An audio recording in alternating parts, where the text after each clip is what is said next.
Bismillahirrahmanirrahim. Assalamualaikum warahmatullahi wabarakatuh. Hadirin para jemaah dan pemirsa YMA TV official serta TVRI dimanapun Anda berada. Alhamdulillah segala puji bagi Allah Subhanahu wa taala berkah rahmat dan hidayah jualan kita masih dapat berkumpul di Masjid Sultan Mahmud Badruddin Jayagoro Palembang ini. Salawat dan salam semoga selalu tercurahkan kepada junjungan kita Nabi Muhammad sallallahu alaihi wasallam, sahabat keluarga beliau, sahabat beliau dan para pengikut beliau bersama istiqomah hingga akhir zaman. Alhamdulillah pada hari ini 30 Maret 2025 bertepatan 30 Ramadan 1446 Hijriah telah hadir dan kita guru kita Al-Mukarram Al-Ustaz Al-Habib Ahmad Ghazali Asgar LCMA yang akan menyampaikan ceramah agama dengan tema menjaga keistiqomahan setelah Ramadan. Kami informasikan kepada para jemaah bagi yang belum memiliki niat itikaf silakan niat itikaf terlebih dahulu, dan bagi yang memiliki pertanyaan silakan menuju ke mikrofon telah kami sediakan dan menyebutkan nama, asal dan juga pertanyaannya. Bila hadirin para jemaah dari Allah Subhanahu wa taala, selanjutnya sebelum kita mulai marilah kita sama-sama baca umul kitab surat Al-Fatihah. Al-Haziniyah wa Qawlatis Salihah wa Ilahatin Nabi Mustafa sallallahu alaihi wasallam wa ala alihi wa sahbihi wa zurriyyatihi wal ummati kiram. Al-Fatihah.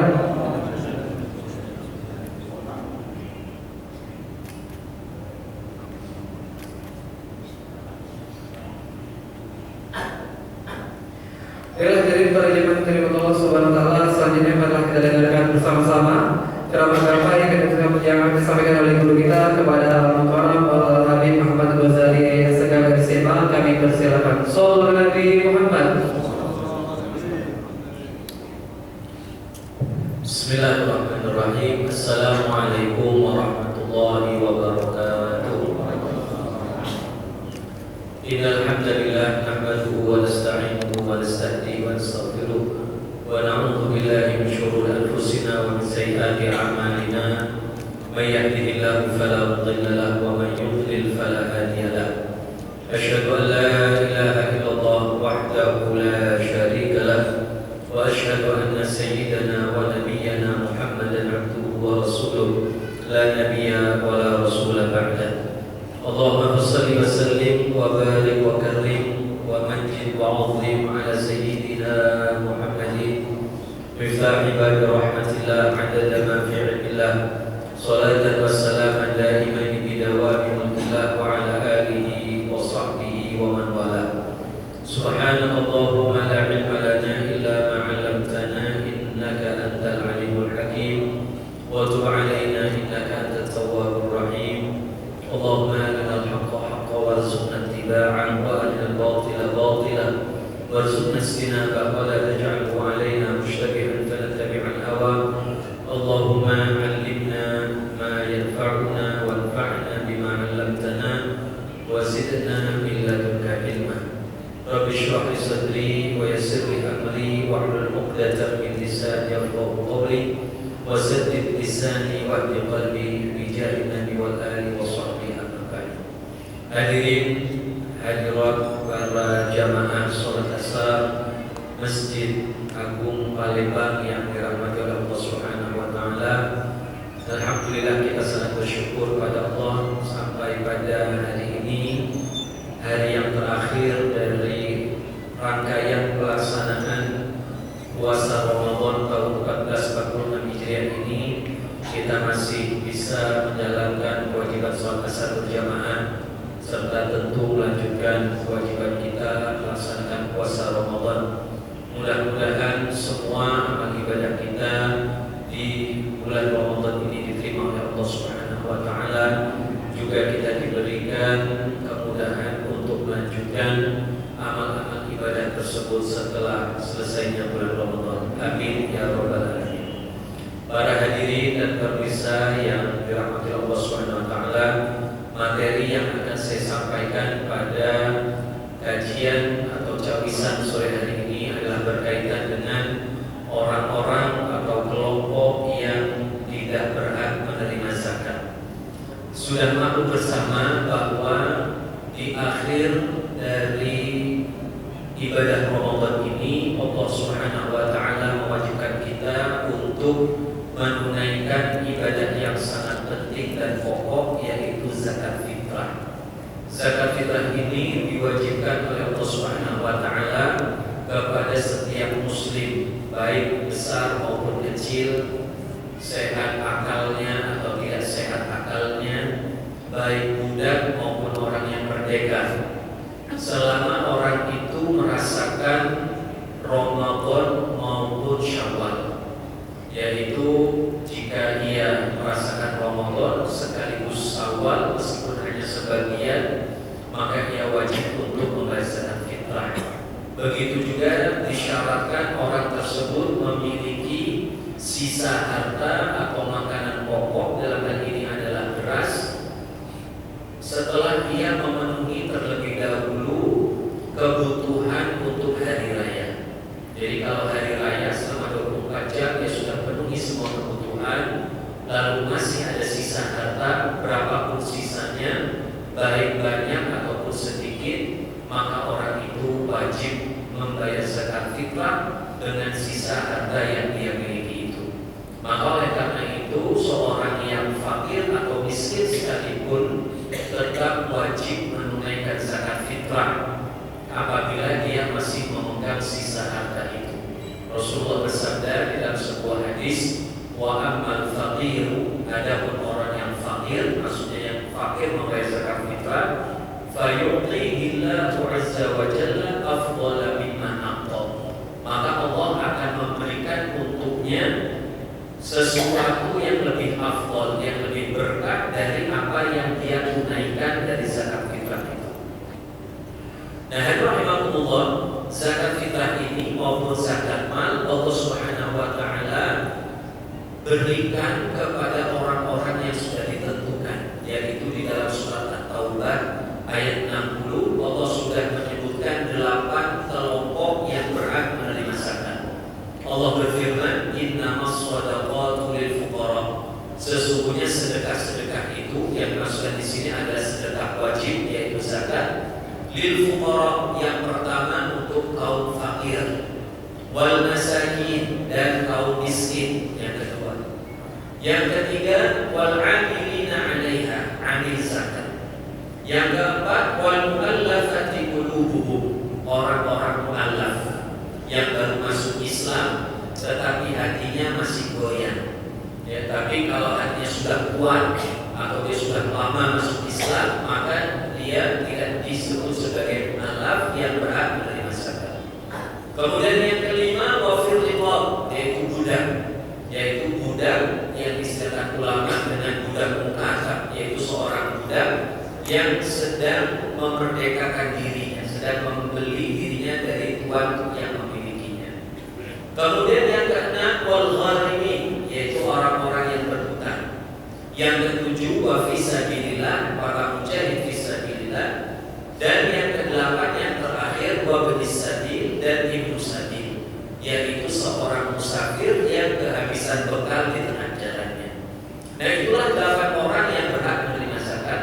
Tetapi pembahasan kita bukan tentang 8 ini, yaitu orang yang berhak menerima, tetapi sebaliknya, orang yang tidak berhak menerima zakat. Orang yang tidak berhak menerima zakat ada 6. Yang pertama akan saya sebutkan dulu secara ringkas, nanti penjelasannya selanjutnya saya jelaskan satu persatu. Yang pertama adalah orang kafir.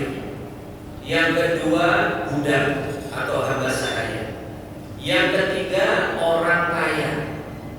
Yang keempat, seseorang yang kebutuhannya telah dicukupi oleh orang lain. Yang kelima adalah ibnu sabil, atau yang keenam, ya. Saya ulangi, yang pertama orang kafir, yang kedua budak, yang ketiga adalah orang kaya, ya. Yang keempat adalah orang yang dicukupi kebutuhannya oleh orang lain. Yang kelima, orang yang mampu bekerja. Ya, orang mampu bekerja tidak berhak menerima zakat kalau pekerjaannya cukup, dia mencukupi dirinya. Dan yang terakhir adalah keluarga Nabi.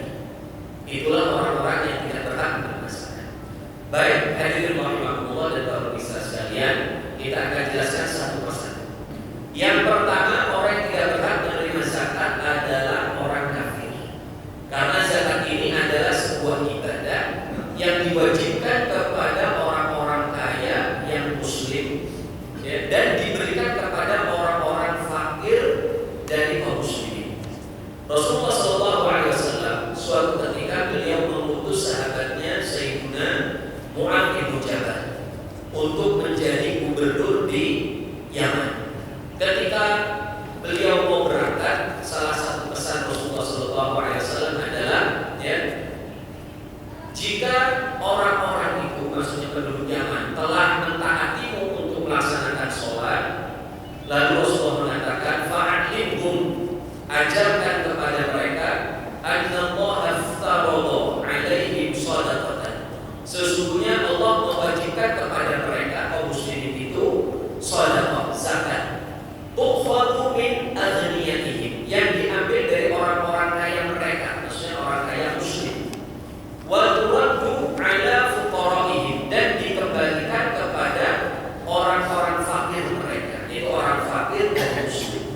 Maka berdasarkan potongan terakhir dari hadis ini, wa turaddu 'ala fuqara'ihim, dan dikembalikan kepada kaum fakir mereka, yaitu kaum fakir muslimin, maka para ulama menyatakan zakat tidak boleh diberikan kepada orang fakir.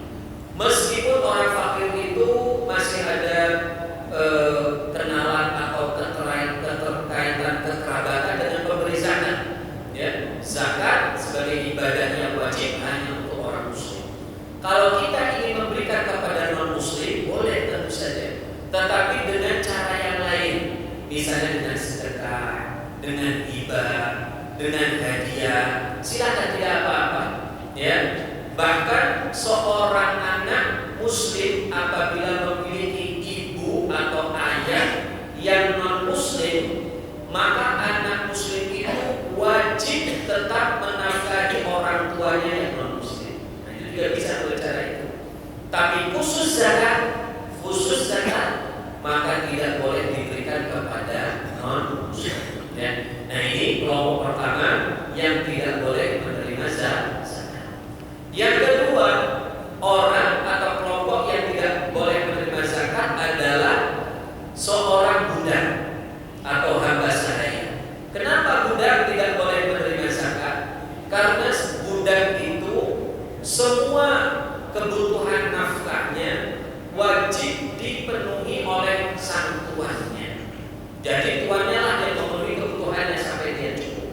Selain itu, seorang budak atau hamba sahaya, semua kepemilikannya menjadi haknya tuan.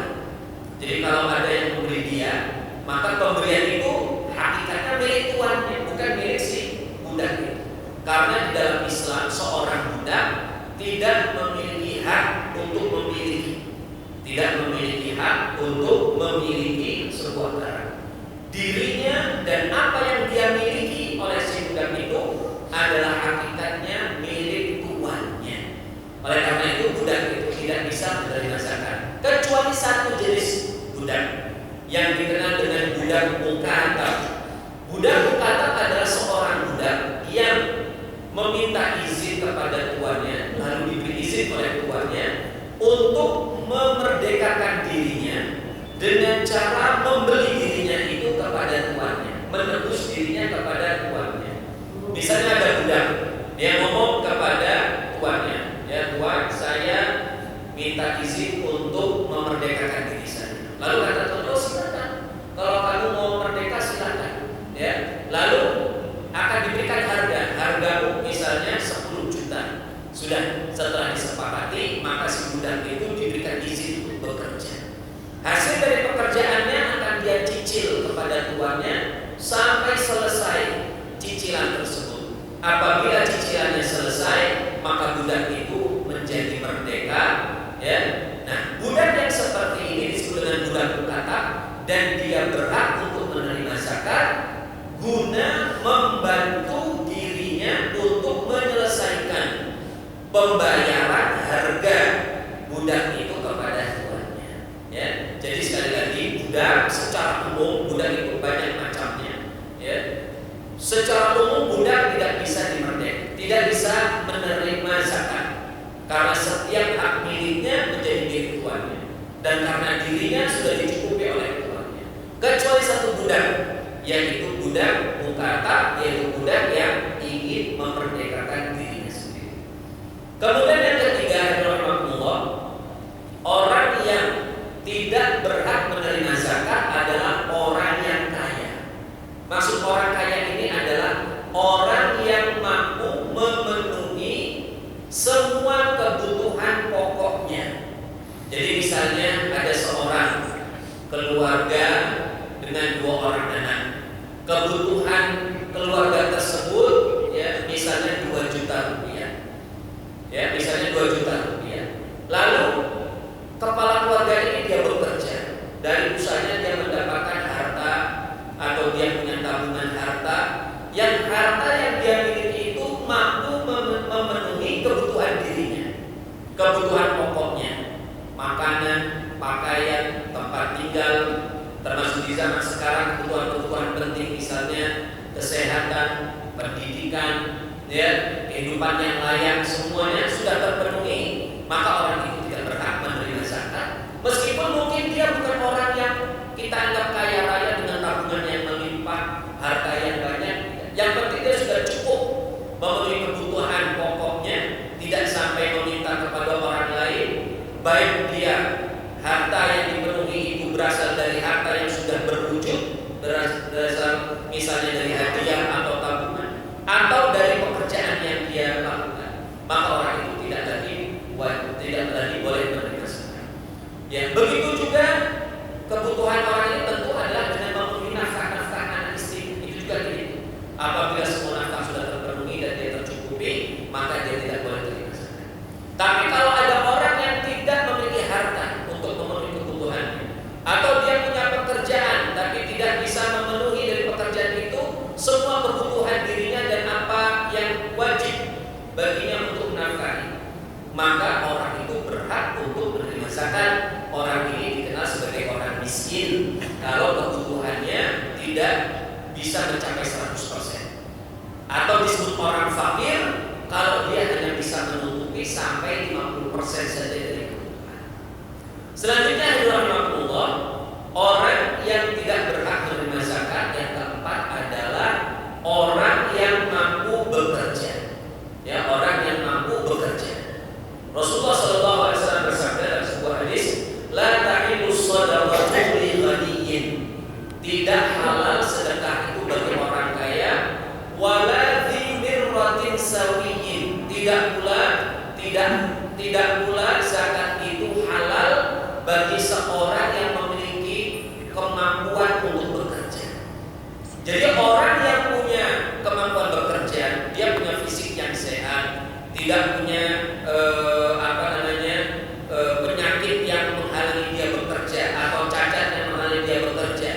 Dia juga punya keterampilan yang bisa dia pakai untuk bekerja, maka orang yang bisa bekerja itu tidak berhak menerima zakat apabila hasil pekerjaannya mampu memenuhi semua kebutuhan pokok dirinya, untuk dirinya dan keluarganya.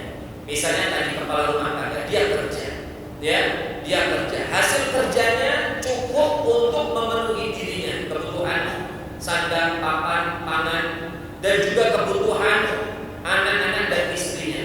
Maka orang tersebut tidak berhak untuk menerima zakat. Tapi kalau orang itu sudah bekerja, tapi hasil pekerjaannya tidak mencukupi, ya, tidak mencukupi dirinya dan keluarganya, maka orang itu berhak menerima zakat. Ya.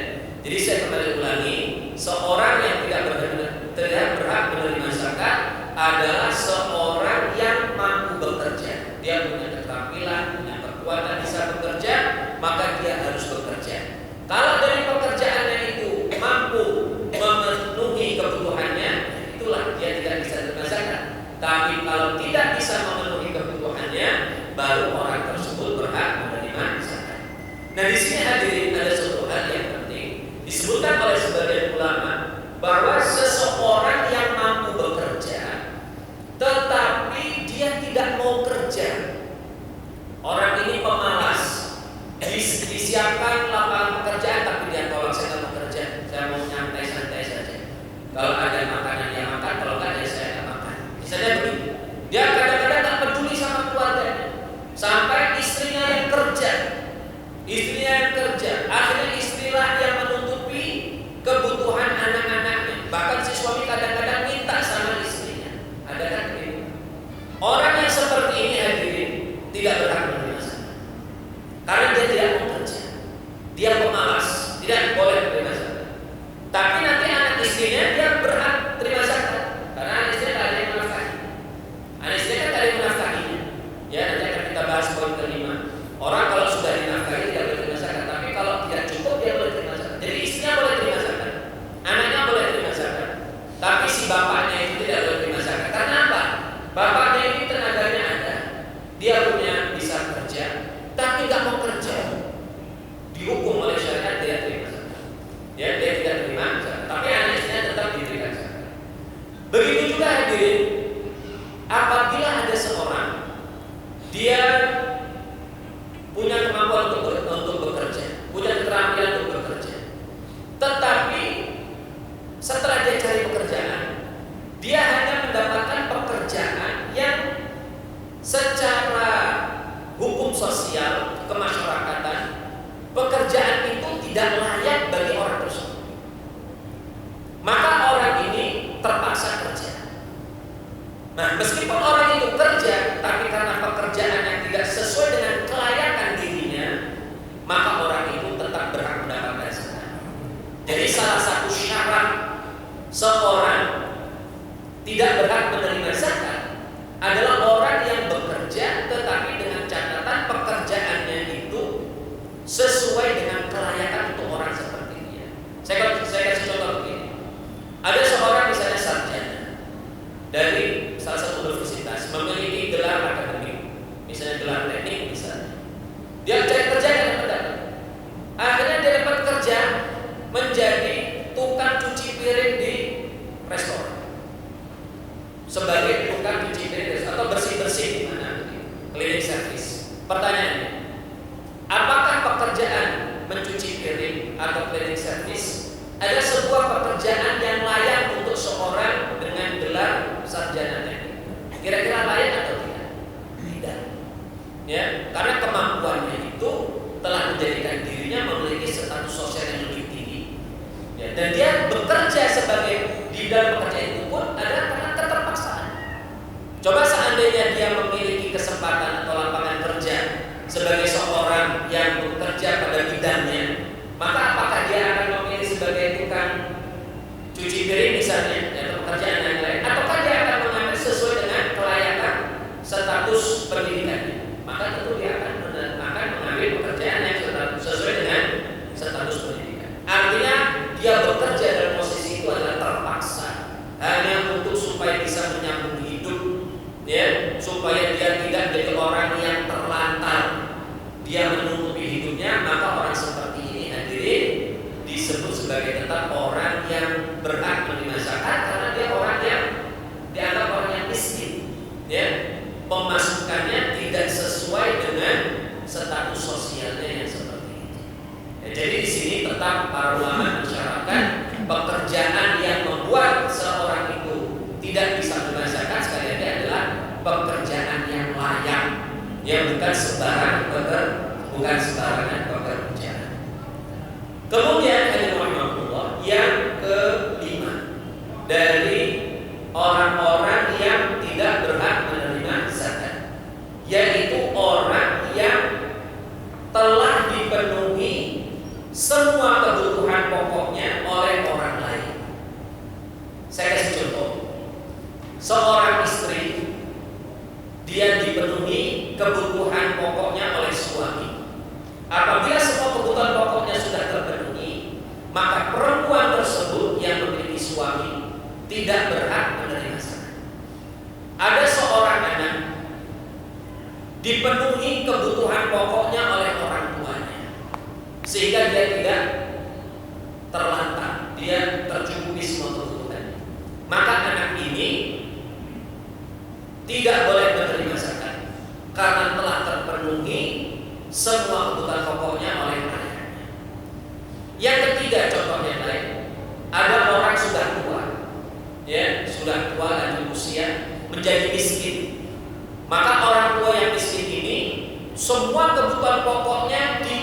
wajib dipenuhi oleh semua anak-anaknya.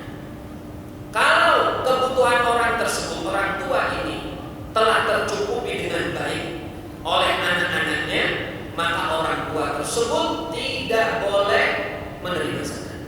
Meskipun dia sudah tidak kerja, ya, karena dia sudah tidak mampu bekerja, dia tidak punya uang, tapi dia sudah dicukupi kebutuhannya oleh anaknya. Makannya sudah, pakaiannya sudah, mungkin dia diberikan sebagian uang, maka orang seperti ini tidak berhak menerima zakat. Tetapi apabila ketiga orang tersebut, istri, anak yang masih kecil, orang tua yang sudah tua, ya, memiliki orang yang menutupi kebutuhannya, tetapi tidak sampai cukup. Misalnya istri ini dipenuhi oleh suaminya sebagian kebutuhan, tidak semua kebutuhan pokok, maka istri tersebut masih boleh menerima zakat dari orang lain. Dia boleh tidak zakat dari orang lain karena kebutuhannya tidak terpenuhi. Begitu juga anak, begitu juga ada orang tua tadi. Dia ada anak yang memenuhi kebutuhannya, tetapi tidak sampai cukup, maka orang tua tadi masih boleh minta kepada orang lain zakat. Tapi kalau sudah dipenuhi, tidak boleh lagi orang tua ini, ya, dia ngomong, Pak, saya minta zakat, saya sudah tua, tidak ada kerjaan. Oh, memang kalau sudah tua tidak ada kerjaan berarti zakat. Tapi orang mau ngasih zakat terus tanya dulu, Bapak punya anak enggak? Punya apa kerjaannya? Gini-gini, oh cukup. Loh, berarti anak Bapak yang wajib menafkahi Bapak. Ya, dan kalau sudah dinafkahi oleh anaknya dengan cukup, maka si Bapak itu tidak boleh terima zakat. Tapi kalau anak itu mengatakan, ya saya punya anak ini sudah kerja, jadi orang hebat, tapi saya tidak dicukupi kebutuhan saya, kebutuhan dasar saya tidak dicukupi. Oh, kalau memang tidak dicukupi, maka Bapak berhak menerima zakat. Baik tidak dicukupinya itu kadang-kadang secara zalim. Ada anak-anak yang tidak peduli sama orang tuanya, ya, atau saling mengandalkan anak yang lain. Akhirnya bapaknya terluka-luka, maka bapak itu berhak menerima zakat. Bagaimana kalau misalnya bapak tadi berbohong, ya, mengatakan saya tidak cukup, padahal anaknya sudah ngasih dengan cukup baik, bahkan ada sisanya, tapi bapak ini memang nggak bisa jaga duit misalnya, atau duitnya dipakai hal-hal yang tidak bermanfaat untuk mungkin bahkan kemaksiatan. Kalau dia sampai berbohong lalu dia terima zakat, maka dia yang menanggung dosa dari menerima zakat. Ya, seperti itu. Begitu juga ini di masyarakat kita, ya, sering ada para janda datang minta zakat, ya, lalu saya minta zakat, Pak, saya sudah tua, ada kerjaan. Nah, itu tadi kita lihat, ibu minta maaf, punya anak tidak. Oh, saya sudah tak ada anak lagi, saya hidup sebatang kara. Oh, bersyukur. Oh, saya masih punya anak, anaknya kerja apa, Bu? Anak saya masih kecil-kecil semua, nggak ada yang bisa kerja. Oh, berarti dia berhak, karena dia tak ada yang memenuhi, ya, memenuhi apa namanya kebutuhannya. Oh, saya punya anak, tapi anak saya sudah ngasih saya kebutuhan, tapi nggak cukup, Pak, cuma dikasih sekedarnya aja. Oh, berarti ibu itu berhak. Tapi kalau ibu itu sudah dicukupi oleh anaknya, tidak berhak. Nah, disinilah akhirnya memang, ya, ada perlunya kejujuran dari diri kita sebagai penerima zakat. Ya, jangan sembarang kita menerima zakat. Ini kadang-kadang ada orang keenakan menerima zakat. Ya, banyak orang nggak tahu tentang hukum seperti ini. Pokoknya, oh, dia janda kasih zakat, janda kasih zakat. Akhirnya lama-kelamaan dikira janda itu terima zakat. Oh, nggak bisa. Kadang-kadang ada janda sehari-hari bawa Fortuner, nah, masa janda begini terima zakat? Ya. Tetapi hadirin, begini juga, tidak semua orang yang bawa Fortuner itu kaya. Tidak semua janda bawa Fortuner itu kaya. Ada orang kadang-kadang punya rumah bagus, punya mobil bagus, warisan dari suami, ya, atau dia dapat harta dari suami yang sudah bercerai. Tapi setelah pisah sama suaminya, dia nggak punya pekerjaan, dia nggak punya anak. Anaknya masih kecil-kecil, jadi dia punya rumah, punya mobil, gak punya pekerjaan untuk pemasukan dirinya, maka dia disebut orang miskin. Jadi kepemilikan terhadap benda-benda yang mana tadi itu tidak serta-merta menandakan atau menunjukkan orang itu kaya. Saya kasih contoh yang lain dari diri. Ya, ada orang misalnya sopir taksi, Ya, sopir taksi misalnya di tempat-tempat penting sehingga punya mobilnya harus yang bagus. Ya, akhirnya dia mengkredit atau dipaksa kredit mobil. Kan ada begitu. Ada taksi-taksi online atau taksi-taksi yang tidak online, dia punya mobil, mobilnya taksi nanti dibawa ke rumahnya juga. Dia kalau pakai sehari-hari pribadi boleh. Tapi orang ini setiap bulan wajib membayar cicilan kredit misalnya 3 juta atau 5 juta. Akhirnya dia harus kerja banting tulang untuk memenuhi itu. Penghasilan sehari-harinya misalnya dia cuma dapat 200-300 ribu. Misalnya dia dapat 200 ribu sehari, kalau 30 hari berapa Pak? 6 juta. Berarti yang 5 juta untuk bayar mobil, untuk bayar cicilan. Sisanya berapa? 1 juta. Untuk memenuhi kebutuhan keluarganya, nggak cukup. Maka orang ini meskipun punya mobil bagus, ya, yang dia pakai untuk pekerjaannya, maka dia kategori orang miskin. Kategori miskin, karena nggak cukup. Jadi kita sekarang tidak bisa melihat, oh, bapak itu mobilnya punya mobil, nggak berhak menerima zakat. Belum tentu Pak, harus ditanya dulu. Kadang-kadang dia ada PHK, punya mobil dan PHK, ya, nggak punya pemasukan, atau ada tabungan tinggal sedikit, dia irit-irit itu duitnya, miskin ini Pak. Ya, itu miskin. Ya, gitu. Jadi kepemilikan terhadap aset, rumah yang bagus, kendaraan, ada tanah, itu tidak menyebabkan seseorang kemudian dikatakan sebagai orang yang kaya. Loh, tapi kan dia bisa jual itu. Memang dia bisa jual, tapi itu tidak bisa kemudian mengeluarkan dia langsung menjadi orang kaya. Ya. Yang terakhir hadirin dan juga sangat penting, yaitu zakat tidak boleh diberikan kepada keluarga Rasulullah SAW. Keluarga Rasulullah SAW ini adalah mencakup Bani Hashim dan Bani Muttalib. Kira-kira bahasa kita sepupu-sepupu atau mindunya. Sepupu atau mindunya. Hashim itu adalah ayah kakek Nabi. Ayah kakek. Ya, jadi kalau anaknya yang sepantaran dengan Nabi, maksudnya adalah mindu. Jadi baik sepupu maupun mindu Nabi dan seterusnya ke bawah itu tidak boleh menerima zakat. Apalagi keturunan Nabi langsung tidak boleh menerima zakat. Itu hukum aslinya begitu. Apa alasannya? Alasannya Nabi pernah mengatakan bahwa zakat itu adalah innama awsakhin nas. Sesungguhnya zakat itu adalah kotoran hartanya manusia. Sebagaimana kita ketahui hadirin, zakat salah satu tujuannya adalah membersihkan harta kita. Kita punya harta, sudah kita cari dengan cara yang baik, yang halal. Mungkin tercampur ada sedikit kotoran-kotoran, debu-debu keburukan. Maka dibersihkan dengan cara kita keluarkan sebagian yang bentuk zakat atau sedekah dan lain sebagainya.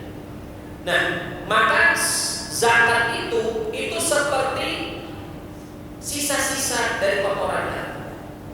Sisa kotoran itu tidak pantas untuk diberikan kepada keluarga Nabi yang mulia. Nabi adalah seorang yang sangat mulia secara nasabnya, secara kesalehannya dan lain sebagainya.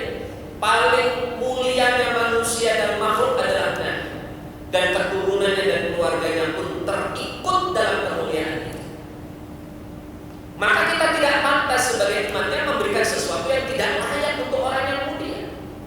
Dan itu hal yang diterima umum hadirin sampai di masyarakat kita. Saya kasih contoh. Bapak-bapak di sini terhormat di masyarakatnya masing-masing.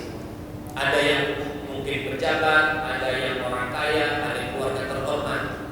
Suatu ketika anak bapak pulang bawa kresek, ya.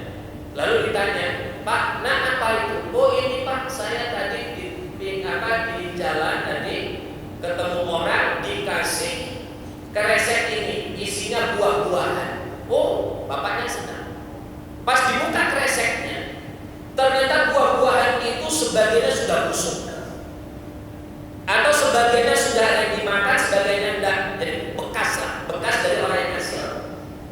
Kira-kira kalau orang ini adalah orang yang terhormat, seorang dengan status sosial yang tinggi, seorang yang status nasab yang tinggi, misalnya anak raja, anak pejabat dan lain sebagainya, kira-kira anak yang mendapatkan pemberian seperti itu dia senang, berterima kasih kepada yang memberi meskipun pemberian seperti itu tadi, atau justru dia marah dan tersinggung?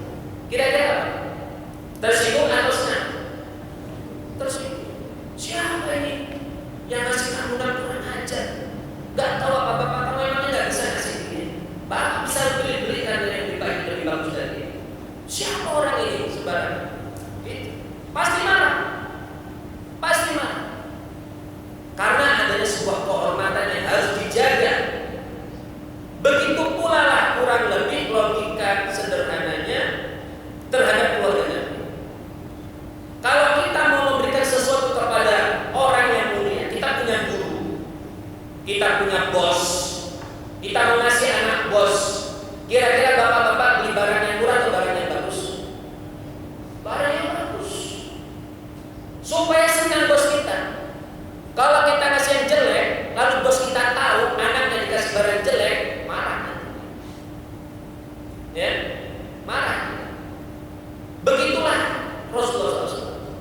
Kita sebagai umatnya sepatutnya menyadari hal tersebut. Kita terhadap pejabat, terhadap bos kita, terhadap orang yang kita hormati saja begitu menghormati, memberinya itu milih-milih. Kok kepada Nabi, seorang yang paling kita muliakan, yang kita harapkan nanti kebaikannya syafaat yaumil qiyamah, tapi kita ngasih asal-asal. Kira-kira kalau Nabi tahu kita ngasih asal-asal ke anaknya, Nabi tersinggung atau tidak? Nabi akan tersinggung. Nabi akan marah. Nabi tidak senang. Makanya Nabi berwasiat kepada anak-anaknya, gak boleh makan zakat. Kalau kamu mau terima, terima hadiah. Nabi terima hadiah. Kalau mau ngasih hadiah, kenapa Pak yang diterima hadiah? Hadiah itu hadirin adalah pemberian untuk menghormati orang yang diberi, untuk mendapatkan cinta, perhatian khusus kepada orang yang diberi. Saya mau tanya bapak-bapak, lebih senang dikasih sedekah atau dikasih hadiah? Hah? Dikasih barang yang biasa atau barang yang bagus? Sedekah atau hadiah? Sedekah atau hadiah? Pasti kita lebih suka untuk diberi hadiah daripada kita diberi sedekah. Begitulah yang Nabi jagakan untuk anak-anaknya dan keluarganya. Maka kita seharusnya seperti itu aja. Coba pahami hati Rasulullah SAW. Kita akan malu aja. Ya Rasulullah, alhamdulillah, saya seumur hidup saya selalu kasih zakat untuk cucumu, banyak saya kasihnya. Ya kalau masih banyak, kalau masih dikit teman-teman, udah ngasih zakat dikit pula. Ya. Jadi kalau kita ngasih kepada Rasulullah, kasih yang terbaik. Itulah baru nanti beliau senang. Kemudian yang lain, selain itu, keluarga Nabi itu sudah dapat jatah khusus, yaitu ghanimah, harta rampasan perang. Di dalam Al-Quran surat Al-Anfal, ya Allah sudah menjelaskan ada 1/5 dari total harta rampasan perang yang menjadi bagian lillahi wa rasulih, bagi Allah dan Rasulnya. Lalu di situ walidil qurba wal yatama wal masakin. Lidil qurba, kerabat, maksudnya adalah keluarga Nabi. Jadi keluarga Nabi itu meskipun dia ikut perang, berhak mendapatkan rampasan perang, tapi cuma sebagian dari 1/5. Adapun sisanya 4/5 adalah hak daripada mujahidin yang berperang dalam perang. Tapi zaman sekarang hadirin sudah tidak ada harta rampasan perang. Ya, dan keluarga Nabi baik sepupunya, indonya dan semua keturunannya serta keturunan Nabi sendiri sudah banyak di mana-mana. Maka ada sebagian ulama di zaman ini memberikan keringanan untuk keluarga Nabi yang memang membutuhkan, silakan mengambil zakat. Ya, kalau memang membutuhkan. Dan juga berwasiat tentu kepada orang-orang muslimin, kalau kita punya harta yang lebih, maka lebih pantas memberikan hadiah kepada keluarga Nabi ketimbang kita memberikan zakat kepada mereka. Baiklah rahimahullah, inilah materi yang saya sampaikan. Mudah-mudahan ada manfaatnya dan seperti yang tadi disampaikan oleh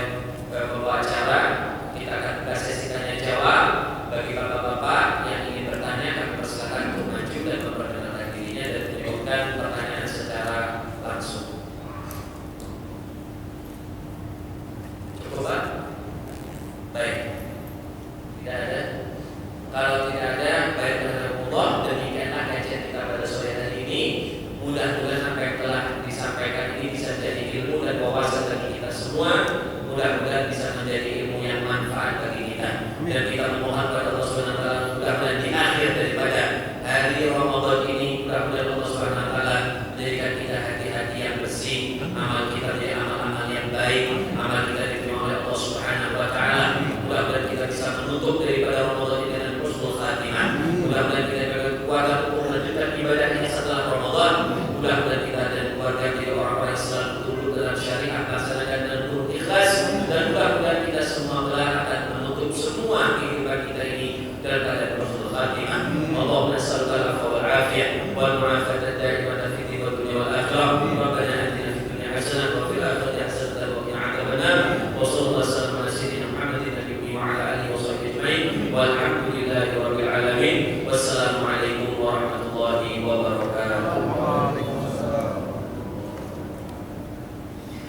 Alhamdulillah, syukran sallallahu khairan jazak kepada guru kita Al-Mukarram Wal-Ustadz Habib Ahmad Ghazali SKPSM telah menyampaikan ceramah agama. Semoga ilmu yang beliau sampaikan bermanfaat dapat kita amalkan dalam kehidupan sehari-hari. Kami berharap para jemaah bahwasanya ceramah menjelang berbuka nanti insya Allah akan disampaikan oleh guru kita Al-Mukarram